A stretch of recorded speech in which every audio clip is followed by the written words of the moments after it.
أعوذ بالله من الشيطان الرجيم. بسم الله الرحمن الرحيم. وبه نستعين إنه خير ناصر ومعين.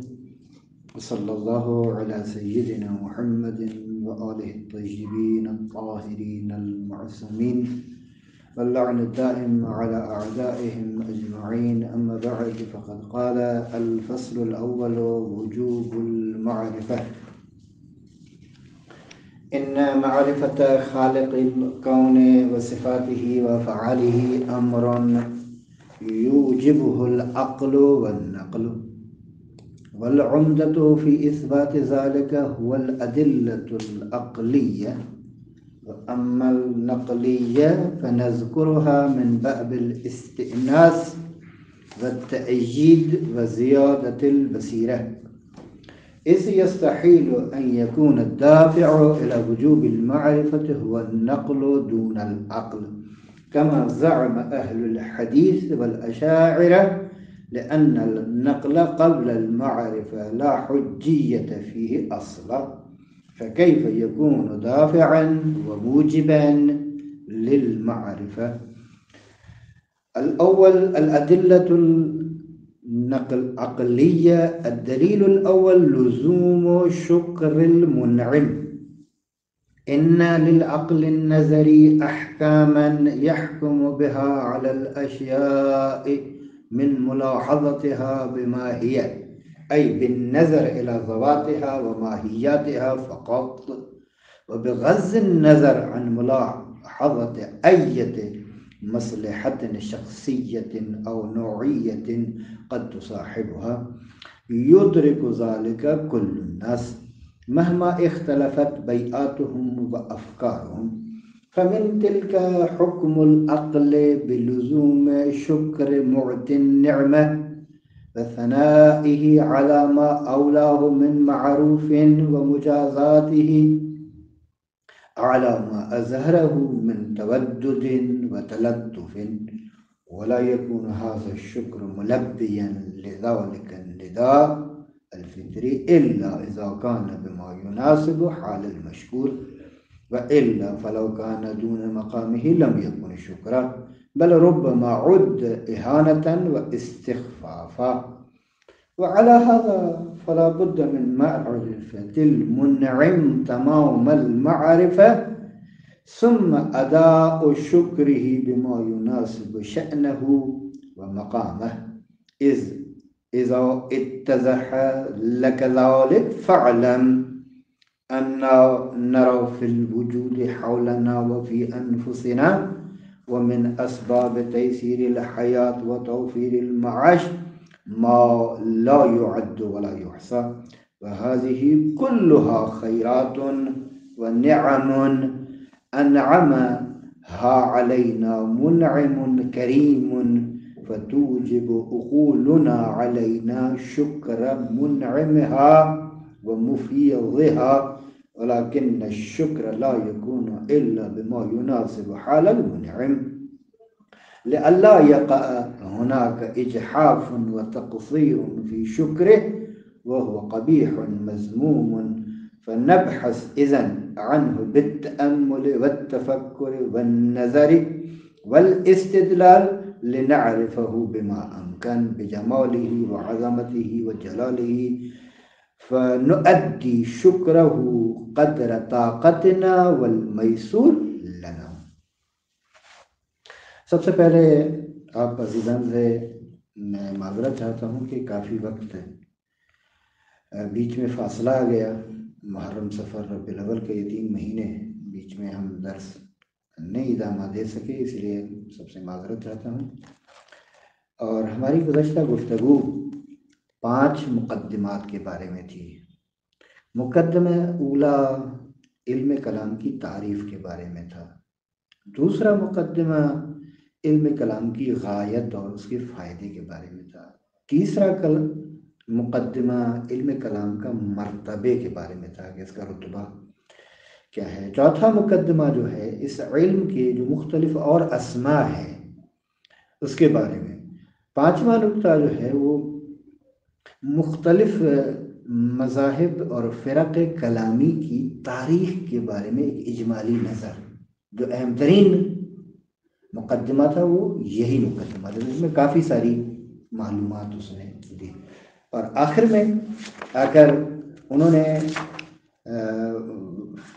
وضع فعلی اور وضع موجود کے بارے میں کہا کہ مسلمان جو ہے وہ دو حصوں میں بٹے ہوئے ہیں، تقسیم ہیں عقائدی لحاظ سے۔ البتہ وہ دو مذہب جو ہیں وہ ایک رئیسی اور بنیادی مذہب کہلاتے ہیں۔ ایک مذہب امامیہ ہے کہ جو در واقع ایک اسلام کی صحیح اور حقیقی تفسیر ہے،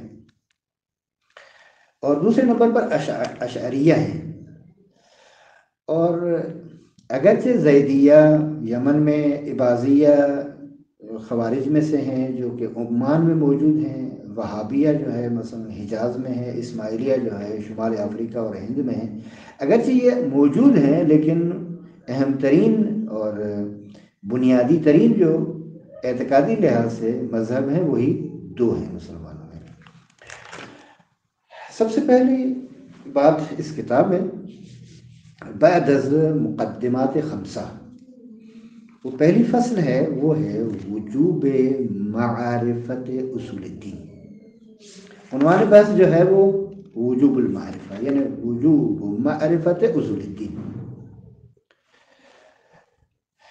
کہتے ہیں کہ دیکھیے یہ وجوب عقلی ہے، یعنی حکم عقل یہ ہے کہ آپ کائنات کے خالق کی معرفت رکھیں۔ عقل یہ حکم لگا رہی ہے کہ آپ اس خالق کائنات کی صفات کے بارے میں علم رکھیں، جان لیں، معرفت رکھیں، اور اس کے جو افعال ہیں ان کے بارے میں معرفت رکھیں۔ یہ حکم عقلی ہے، بس یہ وجوب عقلی ہے، نہ کہ وجوب نقلی محض اور نقلی صرف۔ اس بحث میں، اس فصل میں دو طرح کی دلیلیں بیان کی گئی ہیں۔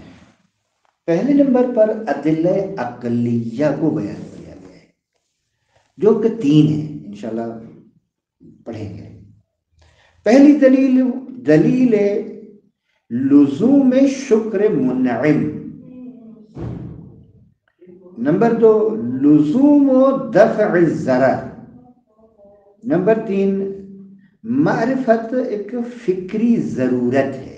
یہ تین ہیں وہ ہمارے ادلہ عقلیہ، اور پھر اس کے بعد ادلہ نقلیہ بیان کر رہے ہیں، جن میں سے قرآن کریم کی کچھ آیات ہیں اور پھر احادیث وغیرہ کہ انشاءاللہ پہنچیں گے۔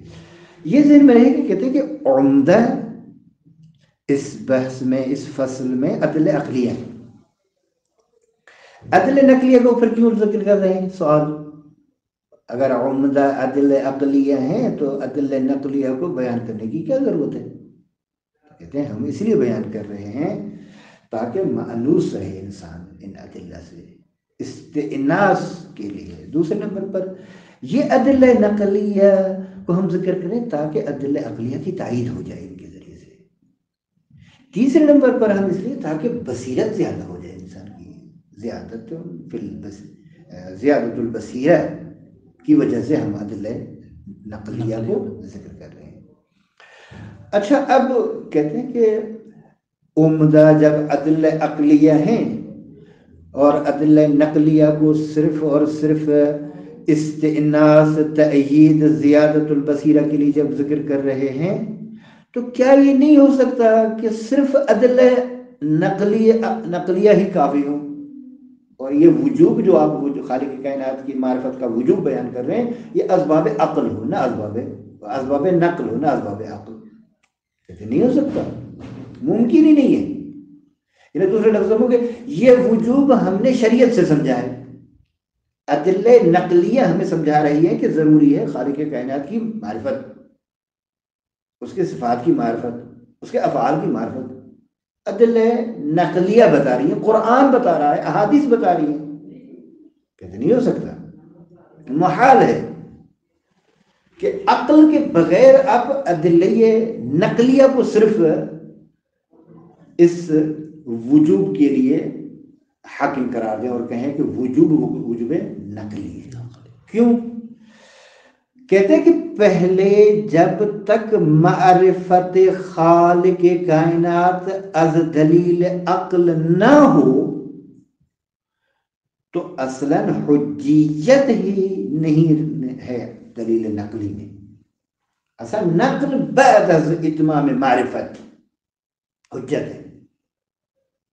بھئی جب آپ دلیل عقلی کے ذریعے سے خالق کائنات کے وجود، اس کے اس بات کو اور اس کے صفات اور اس کے افعال کو ثابت کریں گے، پھر کہیں گے نا کہ قرآن کہہ رہا ہے، اللہ کہہ رہا ہے، پیغمبر فرما رہے ہیں. یعنی پہلے باید یہ ثابت ہو گیا کہ خالق ہے کائنات کا، اور یہ عقل کے ذریعے سے ثابت ہوگا، وغیرہ دور لازم آتا ہے. بس ممکن نہیں ہے کہ فقط دلیل نقلی کو اس بات خالق کائنات و صفات خالق کائنات و افعال خالق کائنات کے لیے وہ عنوان دلیل بنا کر آپ ثابت کر کے تو نہیں ہو سکتا. اچھا، اب ادلہ عقلیہ میں سے سب سے پہلی دلیل جو ہے وہ لزوم شکر المنعم کے نام سے. یہ خلاصہ دلیل کا ہے، لزوم شکر المنعم. اچھا، اس سے پہلے میں ایک مثال دے دوں تاکہ ایک جب کریم شخص، جب ایک بزرگوار شخص آپ کو کوئی شے ہدیے کے طور پر دیتا ہے، اپنا مورد لطف اور کرم قرار دیتا ہے، تو یہاں حکم عقل کیا ہے؟ شکریہ ادا کریں. تو کم از کم وہ جو کریم ہے اس کے مطابق، اس کے حال کے مطابق آپ نے اس کا شکریہ ادا کرنا. ٹھیک، کہہ رہے ہیں کہ یہ جب عام افراد میں جو ایک نعمت دیتا ہے، مورد لطف قرار دیتا ہے، مورد محبت قرار دیتا ہے، اس کے لیے جب حکم عقل یہ ہے تو جو خالق کائنات ہے، جس نے تمام نعمتوں کو ہمارے اختیار میں دے دیا ہے، وہ عقل ہو، علم ہو، بہت ساری، خود انسان کا وجود، پھر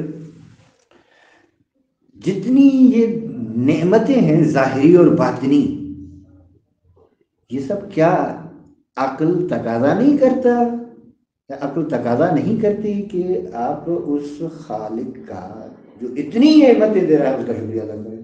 کہتے ہیں بالکل کریں. اچھا، یہ حکم عقل نظری ہے.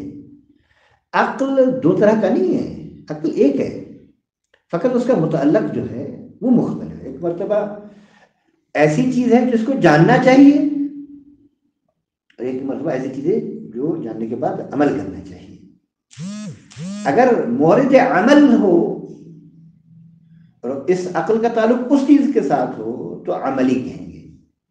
اگر اس کا تعلق غور و فکر و تدبر و تعقل سے ہو تو عقل نظری کہتے ہیں. لہذا عقل نظری کے کچھ احکام ہیں. ان احکامات میں سے یہ کس پر یہ عقل نظری حکم لگا رہا ہے؟ کہتے ہیں کہ اشیاء پر. عقل نظری البتہ اشیاء بما ہی قطع نظر اس کے کہ اس میں کوئی مصلحت نوعیہ یا مصلحت شخصیہ موجود ہے یا نہیں، اس سے قطع نظر. خود اشیاء ذاتن و ماہیتن حکم لگا رہی ہے عقل ان چیزوں پر، اور یہ مطلب ہر بندہ جانتا ہے، چاہے فکری لحاظ سے آپس میں اختلاف ہی کیوں نہ ہو، چاہے ثقافتی اعتبار سے اختلاف ہی کیوں نہ ہو، چاہے فرہنگی اعتبار سے اختلاف ہی کیوں نہ ہو آپس میں، لیکن ہر بندہ، ہر انسان اس مطلب کو درک کرتا ہے. اچھا، ان احکام عقلیہ میں سے، عقل نظری کے احکام میں سے ایک حکم یہ ہے کہ نعمت عطا کرنے والے شخص کا شکر ادا کرنا. اچھا، اور اس کی ثنا کرنا. ٹھیک ہے، جو نعمت اس نے دی ہے، جو نیکی آپ کے ساتھ اس نے کی ہے، اس نیکی کو بیان کرنا، ثنا کرنا اس کی۔ اچھا، اور جو آپ کو لطف و کرم اس نے کیا ہے اس کا بدلہ دینا، یہ تو دلیل عقل کے مطابق ہے، یہ حکم عقلی ہے کہ آپ بدلہ دیں اس کو۔ اچھا، یہ شکر جو ہے کہتے ہیں کہ اس وقت شکر منعم کہلائے گا، اور اس وقت یہ فطرت کی ندا کے لیے لبیک ہوگی جب اس مشکور کے حال کے مناسب ہو۔ اگر مشکور کے حال کے مناسب نہ ہو تو اصلاً وہ شکر ہی نہیں ہوگا، بلکہ بسا اوقات یہ اس شخص کی یا اس ذات کی توہین ہوگی اور اس کے عظمت کو اور مقام کو، مرتبے کو کم کرنے کے برابر ہے۔ بس ضروری ہے کہ منعم کی صحیح سے معرفت حاصل ہو جائے۔ ٹھیک، اچھا، پھر اس کا شکریہ ادا کرنا۔ پہلے وہ منعم کی معرفت ہو نا، خب جب آپ کو معرفت ہی نہیں ہوگی تو کس کا شکریہ ادا کریں گے؟ پہلے اس کی معرفت، پھر اس کا شکر بھی اس حوالے سے جو اس کے شان اور مقام کے ساتھ مناسبت رکھتا ہو۔ اور جب یہ چیز واضح ہو گئی نا، ہم دیکھتے ہیں اپنے اطراف میں، خود ہم اپنے اندر جب جھانک کر دیکھتے ہیں تو بہت ساری نعمتیں ہمیں نظر آتی ہیں۔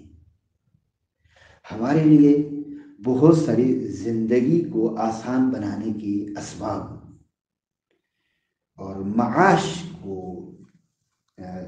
چلانے کے لیے بہت سارے ذرائع، وافر مقدار میں ذرائع معاش اللہ نے قرار دیے ہیں کہ جن کو گنا اور شمار کیا بھی نہیں جا سکتا۔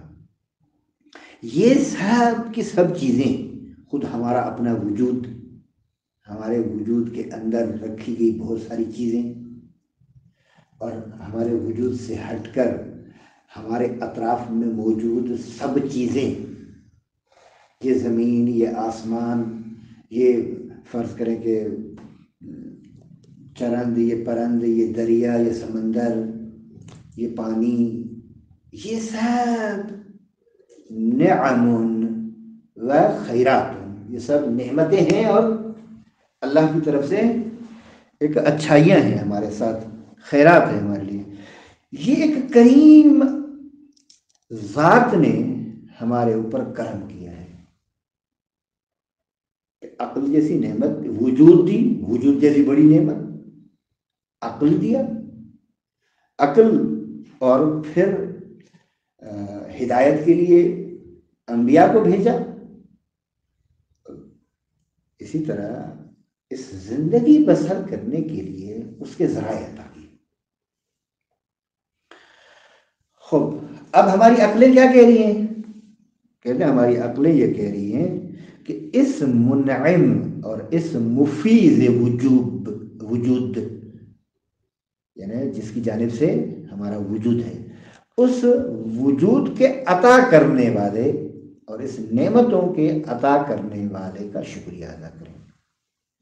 لیکن شکر بھی اسی ذات کے شان کے مطابق ہونا چاہیے، تاکہ شکر میں کوئی زیادتی کمی نہ ہو جائے، کوئی شان میں گستاخی نہ ہو جائے، اجحاف نہ ہو جائے، اور خود اس ذات کی، اس منعم حقیقی اور واقعے کی کا شکریہ صحیح سے جس طرح اس کے شان کے مطابق ادا نہ کیا جائے تو یہ عقلاً کبھی ہے اور یہ مذموم ہے۔ بس ہم غور و فکر کے ساتھ، استدلال کے ساتھ، پہلے جتنا ممکن ہے انسان کے لیے اتنا اسے پہچانے، اس کو صفات جمال کے ساتھ، صفات کمال کے ساتھ، صفات جلال کے ساتھ پہچانے، پھر اپنی طاقت اور قدرت کے مطابق اس کا شکریہ ادا کرے۔ یہ دلیل عقلی ہمیں بتا رہی ہے کہ اس کائنات کا ہم کیونکہ دیکھ رہے ہیں نا، ہم موجود ہیں، ہمارا وجود ذاتی اپنا نہیں ہے، کسی غیر کی جانب سے ہے۔ تو ہمارا اپنا وجود اور ہمارے اطراف میں موجود ہماری لا تعد ولا تحصى نعمتیں، یہ ہمیں رغبت دلا رہی ہیں، متوجہ کر رہی ہیں، متنبہ کر رہی ہیں کہ اس کائنات کا آپ کا کوئی خالق ہے اور وہ ذات پروردگار عالم ہے، لہذا اس کا شکریہ بھی اسی کے حال اور شان کے مطابق ہونا چاہیے۔ یہاں تک تسبیح کی عبارت کریں، پھر دلیل دوم کو پڑھتے ہیں، پھر ایسا زیادہ ہو جائے گا، مزہ نہیں آئے گا۔ الفصل الاول وجوب المعرفہ، پہلی فصل وجوب المعرفہ، یعنی کیا، کون سی معرفت؟ کہ وجوب معرفت اصول الدین، اصول دین کی معرفت کا وجوب۔ بس فصل اول کا تعلق اصول الدین کی معرفت کے وجوب کے ساتھ ہے، وجوب معرفت اصول الدین فصل اول۔ ان معرفت خالق الکون، بے شک خالق کائنات کی معرفت، و صفاتہ و افعالہ، اور خالق کائنات کی صفات اور اس کے افعال کی معرفت ایک ایسا مطلب ہے، امر یوجبہ العقل والنقل، جس کو عقل اور نقل واجب قرار دیتے ہیں۔ ایک ایسا مطلب ہے، یعنی دلیل عقلی و دلیل نقلی اس مطلب پر دلالت کر رہی ہیں اور واجب قرار دے رہی ہیں انسان کے لیے کہ اے انسان، تیرے اوپر لازمی اور ضروری ہے کہ خالق کائنات کی معرفت اور اس کے صفات اور افعال کی معرفت کرے۔ خب والعمدة فی اثبات ذلك هو الادلة عقلیہ، عمدہ اس باب میں ادلہ عقلیہ ہیں، یعنی اس بات خالق کائنات کے لیے کون سی ادلہ ہے؟ ادلہ معرفت خالق جی، والعمدہ فی ذالک، یہی خالق کائنات کی معرفت اصل میں کہتا ہے والعمدہ فی اثبات ذالک، کہ بھئی کائنات کا کوئی خالق ہے، اس مطلب کہ اس بات کے لیے ہمیں ادلہ عقلیہ نمبر اول چاہیے، عمدہ یہی ہے۔ وَأَمَّا النَّقْلِيَّةُ فَنَذْكُرُهَا مِنْ بَابِ الْإِسْتِئْنَاسِ وَالتَّأْيِيدِ وَزِيَادَةِ الْبَصِيرَةِ، اما ادلہ نقلیہ کو ہم ذکر کر رہے ہیں اسباب استئناس والتأیید وزیادۃ البصیرہ، تائید کے طور پر، مانوس ہونے کے لحاظ سے اور بصیرت کی زیادتی کے لیے۔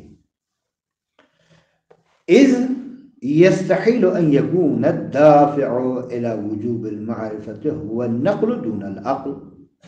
دیکھیں اشاعرہ اور اہل حدیث یہی کہتے ہیں، وہ کہتے ہیں کہ خالق کائنات کی معرفت واجب ہے، لیکن نقلاً واجب ہے نہ عقلاً۔ کہتے ہیں محال ہے کہ اگر دلیل عقلی کو آپ قبول نہیں کریں گے تو محال ہے کہ آپ خالق کائنات کو ثابت کر سکیں، نہیں ہو سکتا، کیونکہ دور لازم آئے گا۔ لہذا کہتے ہیں کہ اس لیے محال ہے کہ دافع الی وجوب المعرفہ هو النقل، کہ دافع وجوب معرفت کے لیے عقل، دلیل نقل ہونا کہ عقل، یعنی عقل کو آپ جب نفی کر دیں گے تو دلیل نقلی وجوب معرفت کے لیے انگیزہ نہیں بن سکتی۔ کیوں؟ کہتے ہیں کما زعم اہل الحدیث والعشائرہ، جس طرح اہل حدیث اور عشائرہ یہی کہتے ہیں کہ یہ وجوب معرفت پروردگار، ہمارا اور ان کا اختلاف اسی باب میں ہے سب سے پہلے، کہ اعلیٰ خالق کائنات کی معرفت اسباب دلیل عقل ہے یا اسباب دلیل، دوسرے لفظوں میں آیا یہ معرفت عقلی ہے یا معرفت شرعی؟ معرفت عقلی ہے نہ کہ معرفت شرعی۔ اور شرح باب ہادی عشر میں بھی علامہ ہلی رحمۃ اللہ علیہ نے اس مطلب کو بیان کیا تھا. کیوں؟ لأن النقل قبل المعرفة لا حجیت فیہ اصلا، اس لیے چونکہ معرفت سے پہلے نقل میں اصلاً حجیت ہی نہیں ہے. یعنی نقل حجت کب بنے گی؟ جب آپ معرفت خالق کائنات از طریق عقل ثابت کر دیں گے تو فکیف یکون دافعا و موجبا للمعرفة، پس وجوب معرفت خالق کائنات از طریق نقل کہتے ہیں کیسے ہو سکتا ہے؟ ممکن ہی نہیں.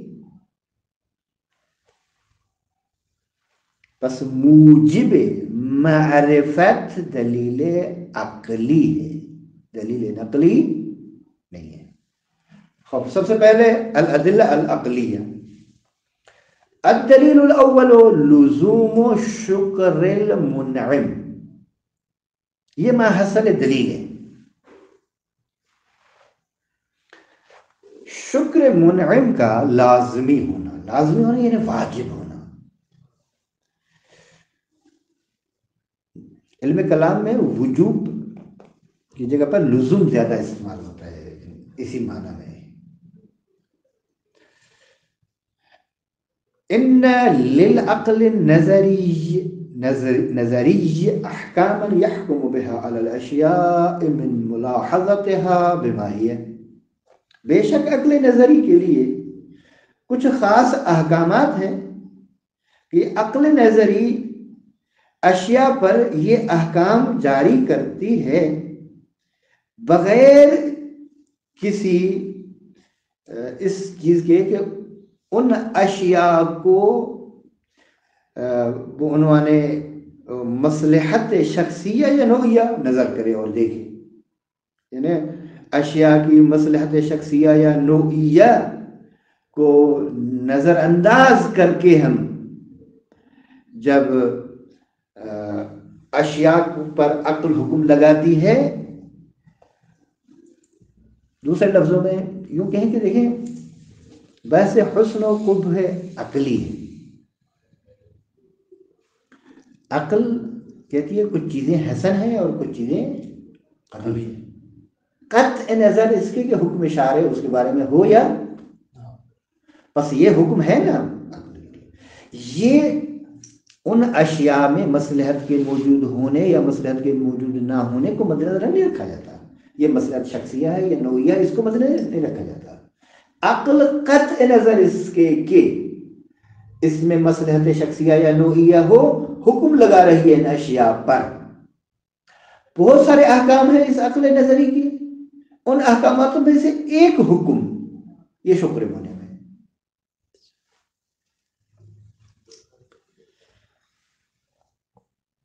اچھا، یہ من ملاحظتها بما ہی کی بات کر رہے ہیں کہ اشیاء کو بغیر کسی دوسری چیز کے مد نظر رکھے ہوئے. یعنی کیا مطلب؟ اے بالنظر الى ذواتها و ماہیتها فقط، خود اس شے کو مد نظر رکھیں، اس کی ذات کو مد نظر رکھیں، اس کی ماہیت کو مد نظر رکھیں، اس کی حقیقت کو مد نظر رکھیں. فقط و بغض النظر عن ملاحظت ایت مصلحت شخصیت او نوعیت قد تصاحبها، کہتے ہیں اور غض نظر اس سے کہ آپ یہ دیکھیں کہ مصلحت شخصیہ یا مصلحت نوعیہ کہ کبھی کبھی ان اشیاء کے ساتھ ہوتی ہے، کہتے ہیں اس بات سے ہٹ کر عقل اشیاء پر حکم لگاتی ہے. فمن یدرک ذالک کل الناس، کہتے ہیں اس مطلب کو ہر انسان سمجھتا ہے، درک کرتا ہے. مہما اختلفت بیعاتهم و افکارهم، چاہے ان کی افکار اور نظریات آپس میں کتنے ہی مختلف کیوں نہ ہوں، لیکن عقل اس بات کو درک کرتی ہے. فمن تلک، ان عقل نظری کے احکامات میں سے ایک حکم حکم العقل بلزوم شکر معطی النعمت، نعمت عطا کرنے والے کے شکر کا لازم اور واجب ہونا۔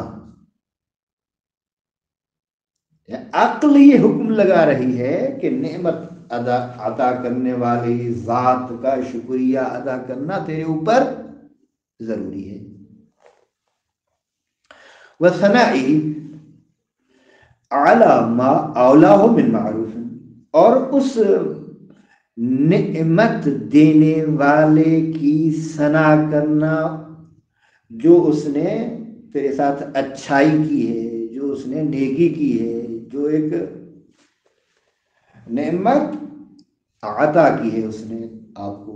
ومجازاتہ علی ما اظہرہ من تودد وتلطف، اور بدلہ دینا اس کا اس شے پر جو اس نے ظاہر کیا ہے، یعنی کیا مطلب، یعنی محبت کا اظہار جو اس نے کیا ہے، آپ کو مورد لطف جو قرار دیا ہے، مورد محبت جو قرار دیا ہے، اس مورد لطف قرار دینے کے اظہار کے بدلے میں آپ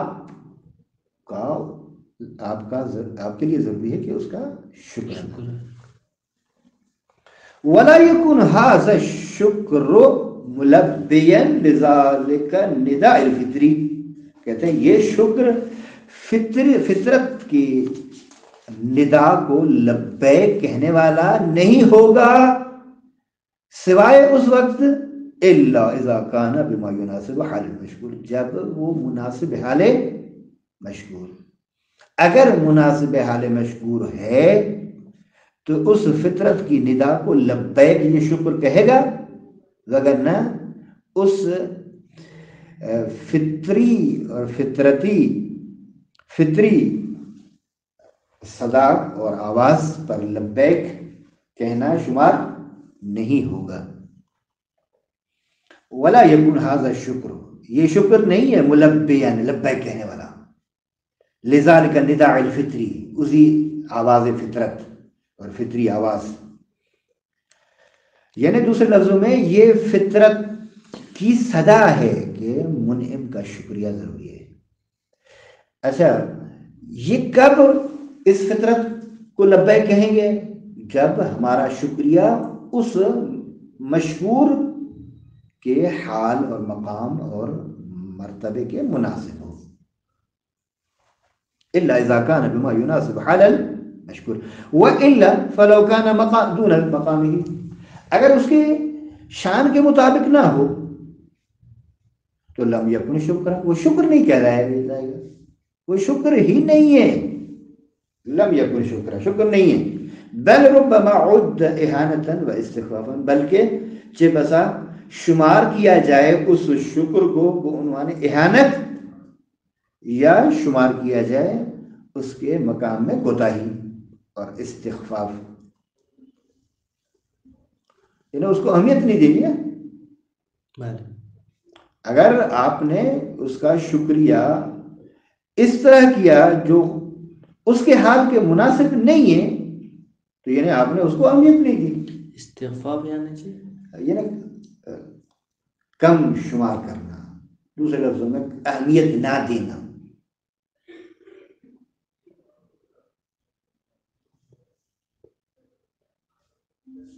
ٹھیک ہے، یعنی اس کے مقام اور مرتبے کو بالکل نیچے لے آنا، خفت ہے نا۔ وعلى هذا، پس بنا برین فلا بد من معرفت المنعم تمام المعرفہ، پس ضروری ہے منعم کی معرفت، وہ بھی کامل طریقے سے۔ کامل سے مراد اس کی ذات کے لحاظ سے نہیں، خود انسان کی طاقت اور قدرت کے عنوان سے، کہ جتنی انسان میں طاقت اور قدرت ہے۔ ثم لا بد من معرفت المنعم تمام المعرفہ، ثم اداء شکرہ بما يناسب شأنہ و مقامہ، اس کا شکریہ ادا کرنا جو شکریہ اس کی شان اور اس کے مقام کے مناسب ہو۔ اذا اتضح لک ذلک فاعلم، جب یہ چھوٹا سا مقدمہ آپ کے لیے واضح ہو گیا تو جان لیجئے اننا نرا فی الوجود حولنا، بے شک ہم اپنے وجود میں، اپنے اطراف میں دیکھتے ہیں، وفی انفسنا، اور خود ہم اپنے نفوس کے اندر، اپنی ذات کے اندر، اپنے ضمیر کے اندر، اپنے وجود کے اندر، اور جب غور و فکر کرتے ہیں، ومن اسباب تیسیر الحیات، اور زندگی آسان کرنے کے اسباب کی فراوانی کو جب ہم دیکھتے ہیں، وتوفیر المعاش، اور اللہ نے جتنی زندگی بسر کرنے کے لیے سہولیات فراہم کی ہیں، مہیا کی ہیں، وَلَقَدْ مَكَّنَّاكُمْ فِي الْأَرْضِ، کس طرح آیت ہے، یعنی ہم نے ہر چیز آپ کے اس میں اختیار میں دے دی ہے جس سے استفادہ کر کے ایک اچھی زندگی بسر کر سکو۔ ما لا يعد ولا يحصى، یعنی کہتے ہیں آقا بہت ساری نعمتیں ہیں کہ جنہیں ہم گن بھی نہیں سکتے۔ یہ سب، یہ خود ہمارا اپنا وجود، اور پھر ہمارے وجود میں عقل جیسی نعمتیں، اور اس زندگی بسر کرنے کے لیے اسباب کا مہیا کرنا، یہ سب بہت ساری چیزیں ایسی ہیں، یہ زمین، یہ آسمان، یہ ستارے، یہ چاند، اور یہ دریا، یہ پرند، یہ چرند، بہت ساری چیزیں، یہ کلھا خیرات و نعم، یہ سب کی سب نعمتیں ہیں اور خیرات ہے پروردگار کی جانب سے۔ انعمہا علینا منعم کریم، ایک کریم ذات نے، کریم منعم نے ہمارے اوپر یہ نعمتیں، ہمیں یہ نعمتیں دی ہیں۔ فتوجب عقولنا، بس ہماری عقلیں واجب قرار دے رہی ہیں ہمارے اوپر، کس بات کو واجب قرار دے رہی ہیں؟ مفعول بھی شکر منعمہا و مفیزہا، کہ منعم نعمتوں کے مفیز اور نعمتوں کے منعم، یعنی نعمتیں دینے والی ذات کے شکر کو یہ عقلیں ہمارے اوپر واجب قرار دے رہی ہیں۔ وَلَكِنَّ الشُّكْرَ لَا يَكُونُ إِلَّا بِمَا يُنَاسِبُ حَالَ الْمُنْعِمِ، شکر اس وقت تک شکر نہیں ہے جب تک مناسب حال منعم نہ ہو۔ کیوں؟ لِأَلَّا يَقَعَ هُنَاكَ إِجْحَافٌ وَتَقْصِيرٌ فِي شُكْرِهِ، تاکہ یہاں اس ذات کی کہ شکر کرنے میں تقصیر اور کوتاہی یا ظلم نہ ہو۔ اجحاف یعنی ہوئی ظلم، وَهُوَ قَبِيحٌ مَذْمُومٌ، اجحاف اس کے شکر میں یا اس کے شکر میں کوتاہی کرنا مذموم ہے، قبیح ہے عقلاً۔ فَنَبْحَثُ إِذَنْ عَنْهُ، پس ہم جستجو کریں، تلاش کریں اس کے بارے میں غور و فکر کے ساتھ، تفکر اور تعقل کے ساتھ، برہان اور دلیل اور استدلال کے ساتھ، تاکہ ہم اسے، یعنی ہم اس کی تلاش کریں گے، یہ منعم کون ہے جس نے اتنی نعمتیں دی ہیں۔ خب جب ہم برہان اور دلیل اقامہ کرتے ہیں تو ہم پہچان لیتے ہیں، لِنَعْرِفَهُ، کیوں برہان اقامہ کر رہے ہیں، کیوں یہ دلیل دے رہے ہیں، کیوں غور و فکر کر رہے ہیں، کیوں تدبر و تعقل کر رہے ہیں، کیوں تلاش کر رہے ہیں اس کے بارے میں، کہتے ہیں تاکہ ہم پہچانیں اسے۔ لِنَعْرِفَهُ بِمَا أَمْكَنَ، جتنا ممکن ہے ہم اس اپنی ممکن وجود کے جو بس میں جتنا ہے، اس اپنی طاقت اور قدرت کے مطابق ہم اسے پہچانیں، بِجَمَالِهِ وَعَظَمَتِهِ وَجَلَالِهِ، اس کی جمال، عظمت اور جلال کے ساتھ۔ فنؤدی شکرہ، بس ہم ادا کریں اس کا شکر، قدر طاقتنا والمیسور لنا، جتنا ہمارے لیے ممکن ہے اور جتنا ہماری طاقت اور ہمارے جتنا بس میں ہے اس کے مطابق ہم اس کا شکر ادا کریں۔ الدلیل الثانی لزوم دفع الضرر، میرے خیال میں آج کافی ہے اتنا، ٹھیک ہے، انشاءاللہ پھر کل دونوں دلیلوں کو ساتھ ہی بیان کریں گے۔ وآخر دعوانا الحمدللہ رب العالمین، صلی اللہ علیہ سیدنا محمد وعلیہ الطاہرین۔ اللہم